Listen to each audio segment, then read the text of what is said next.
এইবাৰ আমি নতুনকৈ ভাবা পৰিকল্পনা কৰা এটা ভিডিঅ' ছিৰিজৰ বিষয়ে মই ক'বলৈ বিচাৰিছোঁ। এই ভিডিঅ' ছিৰিজটোত 4টামান শিতান বেলেগ বেলেগ থাকিব। এটাত এজন বিশেষজ্ঞ বা এজন বিশেষ ব্যক্তিক আমি আমাৰ স্থানলৈ মাতি আনি ইণ্টাৰভিউ ল'ব পাৰোঁ, বা তেখেতৰ ঘৰলৈ গৈ বা এটা নিউট্ৰেল জেগাত আমি ইণ্টাৰভিউ ল'ব পাৰোঁ। তাৰ বাহিৰে আমি আৰু এটা হ'ব পাৰে যে এজন পঢ়ুৱৈ, যথেষ্ট সংখ্যক কিতাপ থকা এজন মানুহৰ পুথিভঁৰালত তেখেতৰ লাইব্ৰেৰীটোক বৰ্ণনা কৰাৰ নিচিনাকৈ এটা ছিৰিজৰ ভিডিঅ' কৰাৰ কথা ভাবিছোঁ। আৰু তাৰ বাহিৰে আৰু হ'ব পাৰে কি, আমি এটা কথোপকথন দুজন বিশেষজ্ঞ বা পণ্ডিত ব্যক্তিৰ মাজত আমি ভিডিঅ' কৰিম বুলি ভাবিছোঁ।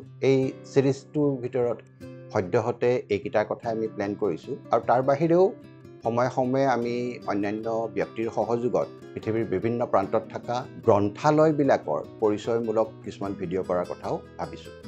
এইখিনিয়েই ক'বলগীয়া আমাৰ মূল কথা। পুনৰবাৰ আপোনালোকক ভিডিঅ'টো চোৱাৰ বাবে ধন্যবাদ জনাই আজিলৈ আহিছোঁ।